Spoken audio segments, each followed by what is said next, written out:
رسول اللہ صلی اللہ علیہ وآلہ وسلم نے ارشاد فرمایا، جس نے 3 بار جنت مانگی تو جنت نے کہا اے اللہ اسے جنت میں داخل فرما، اور جس نے 3 بار جہنم سے پناہ مانگی تو جہنم نے کہا اے اللہ اسے جہنم سے پناہ دے۔ جو شخص ہر جمعہ کو والدین یا ان میں سے کسی ایک کی قبر کی زیارت کرتا ہے تو اس کی مغفرت کر دی جاتی ہے اور اسے والدین کا فرما بردار لکھ دیا جاتا ہے۔ جو شخص کسی مسلمان کو ایسی جگہ ذلیل کرے گا جہاں اس کی عزت کی جاتی ہے تو اللہ اس کو ایسی جگہ ذلیل کرے گا جہاں اس کو اللہ کی مدد کی ضرورت ہوگی۔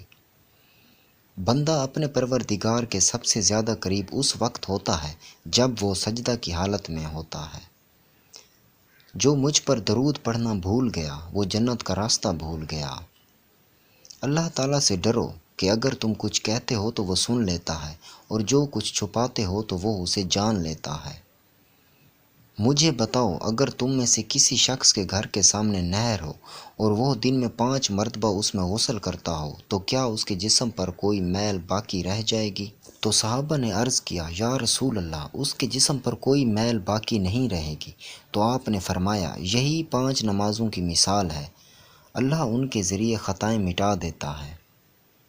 تمہارا رب بڑا باحیا، شرمیلا اور کریم ہے، اور اسے اس بات سے شرم آتی ہے کہ اس کا بندہ اس کے سامنے ہاتھ پھیلائے اور وہ اسے خالی ہاتھ یا نامراد لوٹا دے۔